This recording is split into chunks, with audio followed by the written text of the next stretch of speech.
என்னது, இந்த சின்ன பையனுக்கு 526 பற்களா?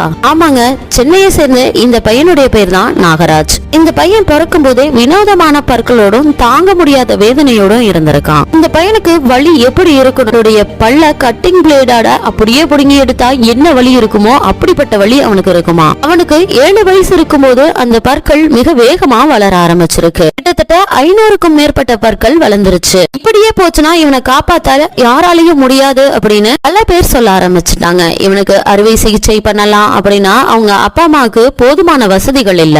என்னதான் செய்யறதுன்னு தெரியாத நிலைமையில அப்பதான் கடவுள் மாதிரி டாக்டர் பிரதீபா ரமணி வந்து நாங்க உங்க பையனை காப்பாத்துறோம் அப்படின்னு சொல்லிட்டு இலவசமா ஆபரேஷன் பண்ணி அவனுடைய 526 பற்களையும் வெற்றிகரமா ரிமூவ் பண்ணிட்டாங்க. வெற்றிகரமா இந்த சின்ன பையனை காப்பாத்திருக்காங்க. இந்த நிலைமையில கடவுள் இருக்காரு அப்படின்னு நினைச்சீங்கன்னா நம்ம சேனலுக்கு லைக் பண்ணிட்டு அப்படியே ரெட் கலர் ஹார்ட்டை கமெண்ட் பண்ணிருங்க.